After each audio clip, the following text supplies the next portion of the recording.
for 3 over 2 dA.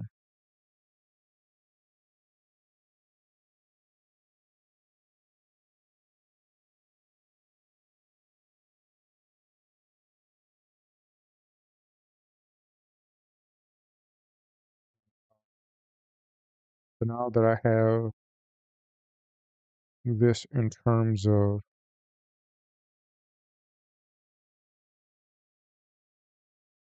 R,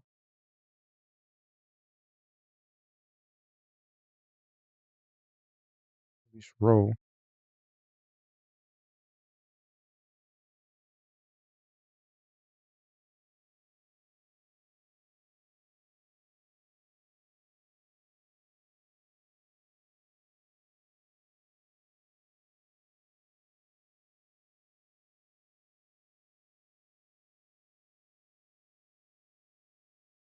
so let me look at this one a bit more closely.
So going back to here, if this probably where this is in,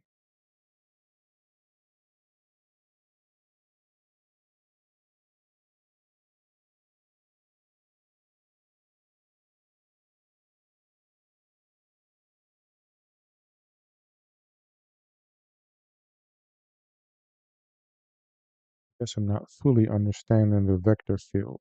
Let me so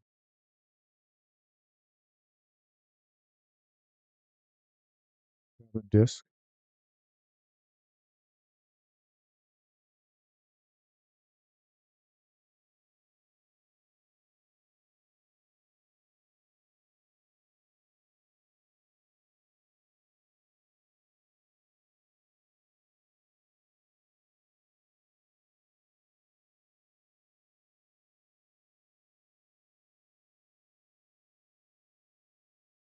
the coordinate system.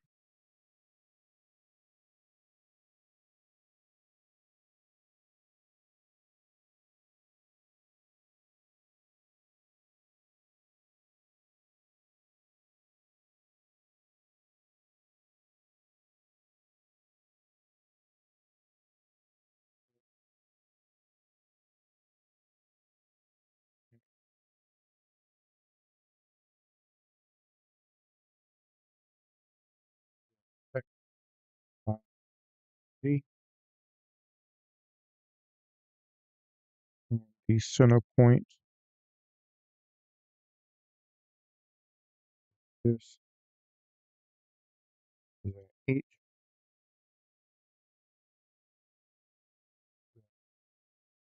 F equals X over Q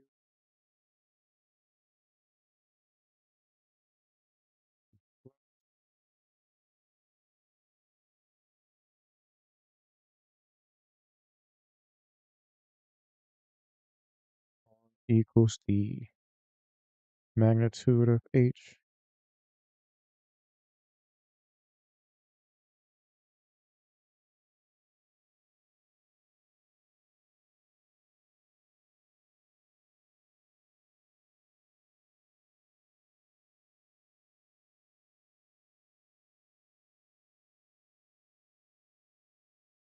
up here. Some details on this part.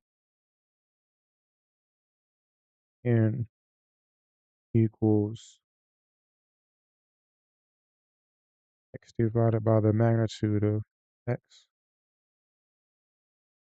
is in a circle in the center of a sphere, so it's going in all directions.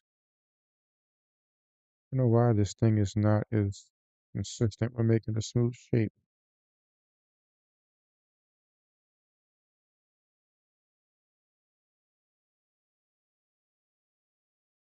R is the magnitude of A, X over A.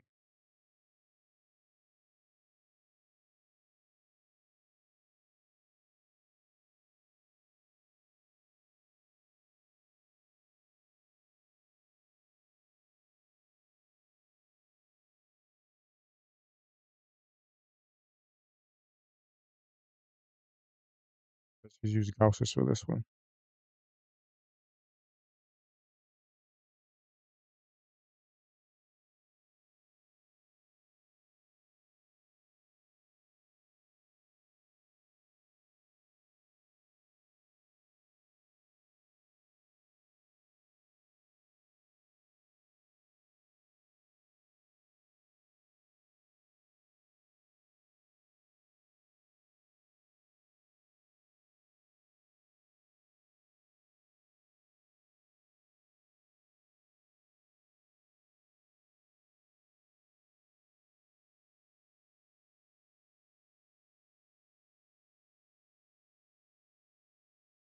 Sphere, substituting the sphere. It's all the same.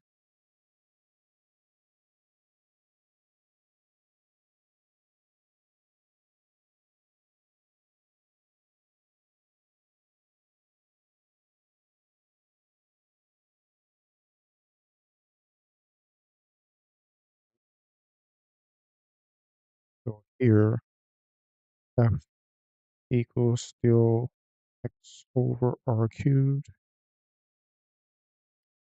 and R cubed is the magnitude of X. So that's X over square root X squared plus Y squared plus Z squared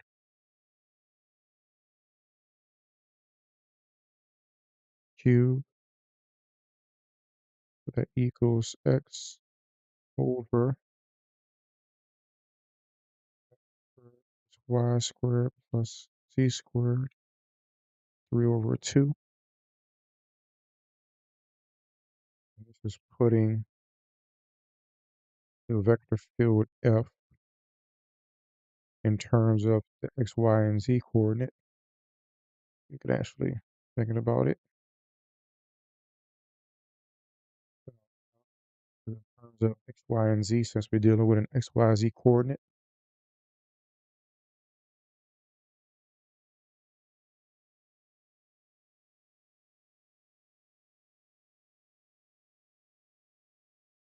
So equals the surface integral of F dot dA. So that equals the surface integral of X, Z over X squared plus Y squared plus Z squared, 3 over 2 dot 0, 0, 1 be A. And this is because this is on the z-axis. So N is going here, be N. We have surface integral z over x squared plus y squared plus z squared 3 over 2. And the question is why we didn't have to do that here.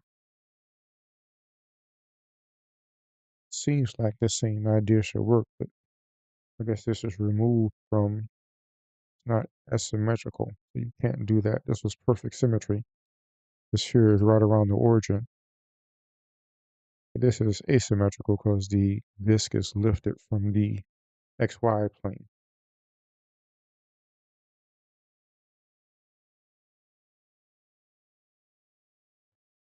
Z is fixed at H. We don't have to integrate that. So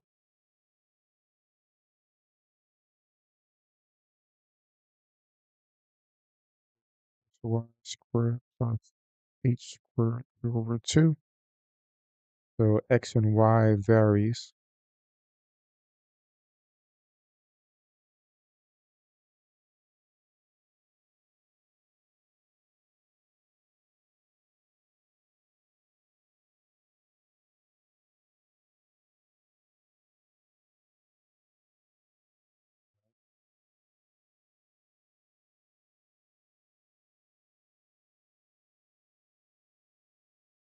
And the A equals R d phi d theta. These d R d theta. This is polar coordinates.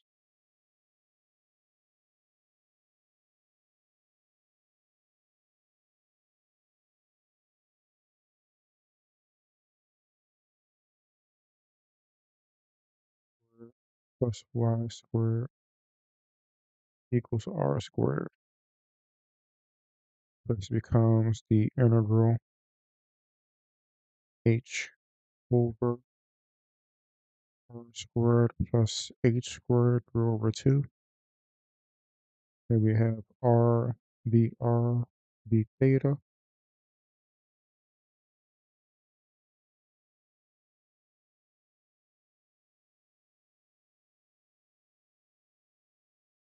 Is going to be surface integral 2 pi h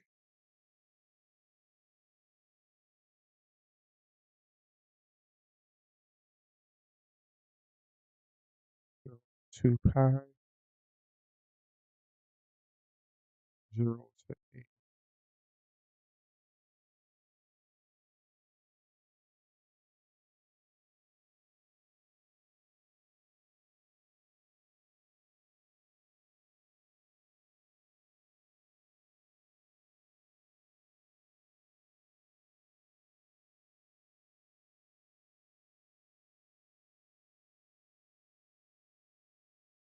So now clear on this.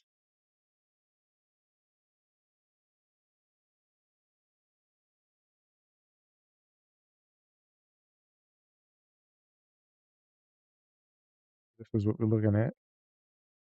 Squared plus h squared 3 over 2 dr.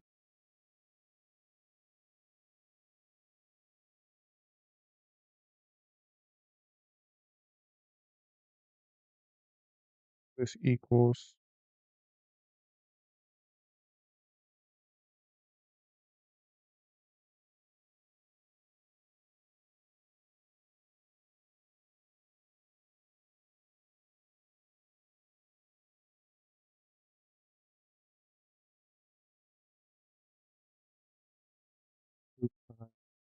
h. And we have r squared plus h squared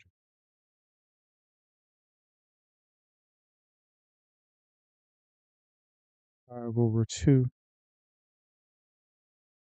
2 over,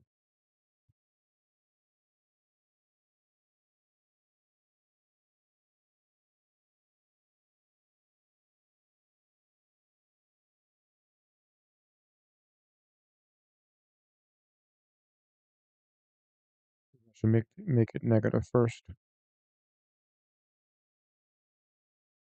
That's the integral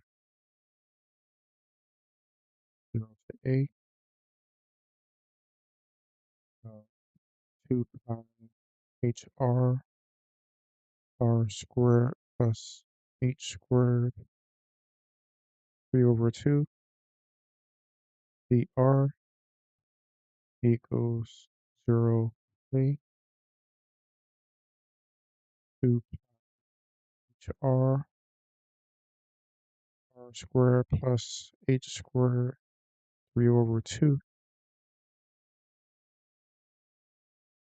Actually, this will be negative. This will be negative 1 over 2 divided by negative 1 over 2, so negative 2, and then divided by the derivative of the inside with respect to r. So it'll be divided by 2r, 0 to 8. So we have h pi a squared plus h squared to the minus 1, 2 times negative 2 minus,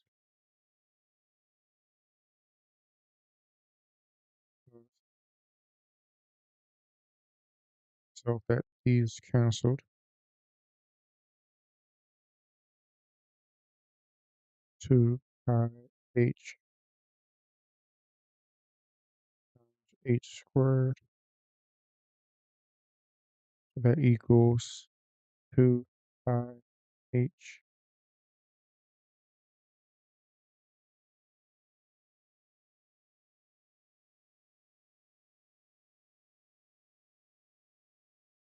squared minus a squared plus h squared negative 1. If I got that right.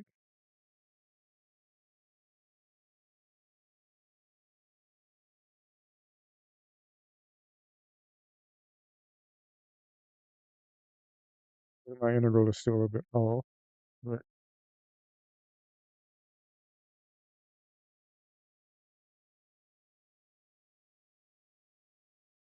main thing is understanding why we integrate like this.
This r, the distance from the origin.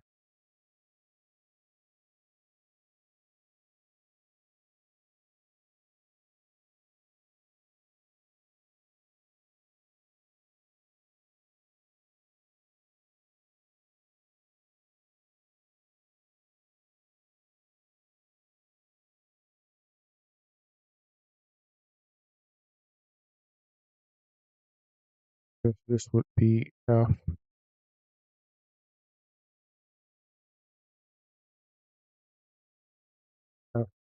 is that far from the radius, but it's divided by r cubed.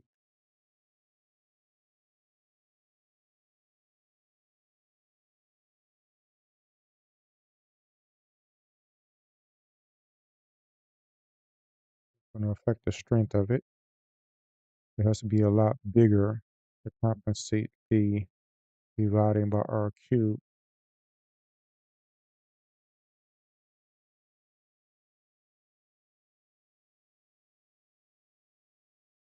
So even though the field has x, y, z components, its strength divided by r cubed, which we put r in terms of x, y, and z. Only the z component counts because we calculate the flux based upon the perpendicular. So the flux here, only the z part account. And there's a flux here that's all z. There's a flux over here where there's a little bit of z that counts. So the flux should be stronger in the middle.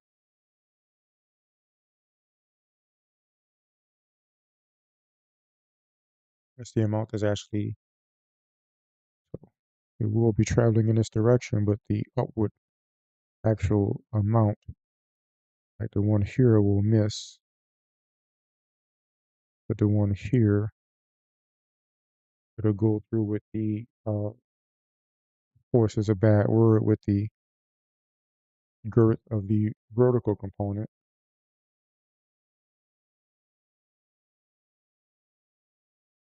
And the area is this disk.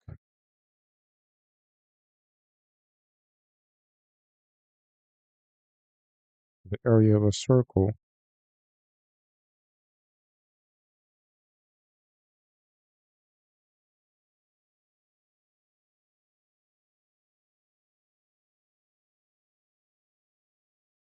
You know it's pi r squared, which here is pi a squared, but a is inside the integral, so that equals pi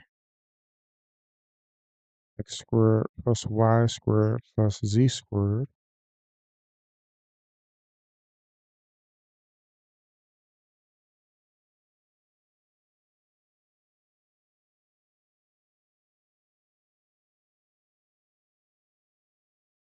We can't just integrate this like this. We have to actually input.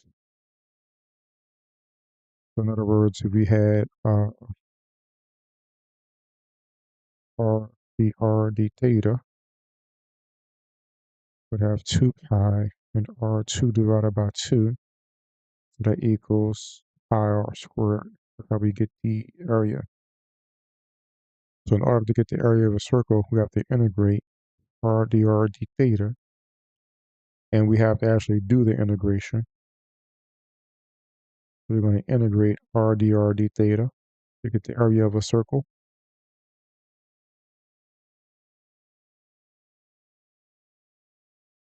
But since the problem is in terms of r, just x squared plus y squared plus z squared, it will alter our value because the flux is what we're looking at, not just the area of a circle.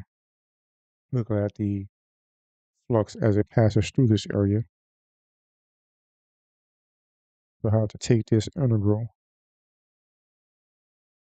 put it in terms of x, y, and z, which I did here, and it's cubed down there, so now we have 3 over 2.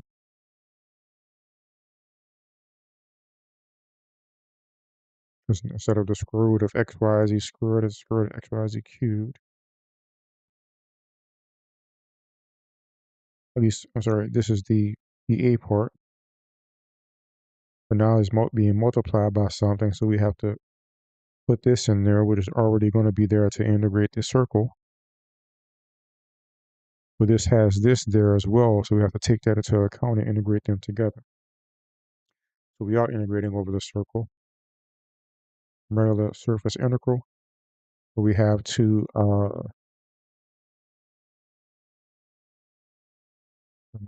So we have to put this in terms of everything else and integrate that. So maybe what I'll do is come back and do a refresher of surface and volume integrals. And seems like that'll be a good refresher. Remember that when we do a surface integral or a volume integral in confirming or getting the flux, we have to take the same integral, but now we're multiplying it by something. So we have to put everything in the same terms and integrate it all together, and it will mix it up properly. So give me a bit. I'll be back in a little bit.